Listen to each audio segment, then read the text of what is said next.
O que que vem na cabeça de vocês? Um estalo que é assim, o paciente está abrindo a boca, dá um estalo, único de curta duração. Pensa comigo. Pode ser porque uma estrutura está batendo em outra estrutura. Pega um dedo e bota no outro dedo e movimenta, ó.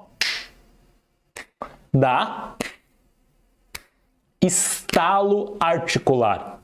Esse tipo de estalo é um estalo característico de deslocamento de disco.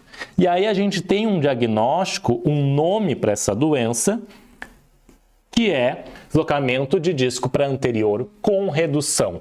Entretanto, existe um segundo diagnóstico que a gente tem que fazer o diagnóstico diferencial aqui, que são casos chamados de hipermobilidade. O que é uma hipermobilidade? É o caso onde o paciente abre muita boca, hipermóvel, ele passa estruturas articulares, ele transpassa estruturas articulares e ele fica com a boca aberta, ele trava com a boca aberta.